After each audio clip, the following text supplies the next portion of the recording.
Fuqizimi i forcave të armatosura të Kosovës shqetëson dukshëm Serbinë. Debatet të nxehta u zhvilluan këtë të njëjtën mbi ndryshimet e propozuara në ligjin për ushtrinë, që do ta bëjnë praktikisht Aleksandar Vučićin komandant absolut suprem. Projekti ligji parashikon që në të ardhmen shefi i shtabit të përgjithshëm të ushtrisë së Serbisë të komandojë në përputhje me vendimet e presidentit të vendit, por çështja që ka ndezur ligjvënësit në seancën e të njëjtës ishte fakti se sipas tyre projekti ligji nuk është mjaftueshëm i fortë përballë atyre që u cilësuan si kërcënime nga aleancat rajonale.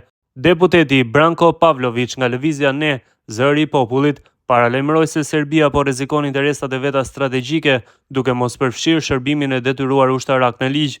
Jemi dëshmitar se Kosova po ndërton ushtrinë e vet, se Turqia po e ndihmon masivisht në ndërtimin e një kompleksi të shqiptarëve në Kosovë. Jemi dëshmitar se Kroacia dhe Shqipëria po krijojnë aleanca ushtarake me të ashtë të quajturën Kosovë. E gjithë kjo së bashku përbën një kërcënim ekzistencial për Republikën e Serbisë dhe popullin serb, apo presim që shqiptarët në Kosovë të ndërtojnë plotësisht ushtrinë e tyre në mënyrë që të marrin masat që na duhen për të mbrojtur integritetin territorial dhe sovranitetin në tërësi, pyeti ai.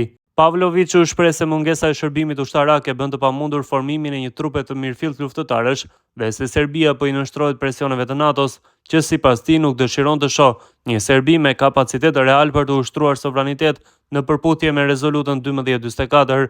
Deputeti goditi edhe vendimin për blerjen e avionëve Rafale nga Franca, duke i quajtur gabim strategjik, pasi Parisi e ka njohur pavarësinë e Kosovës. Ai paralajmëroi Vučićin se armët e blera mund të mbeten të papërdorshme në rast nevoje dhe se çmimi i lartë po zhvesh buxhetin nga fondet për prioritetet kombëtare për fshirë ushtrinë.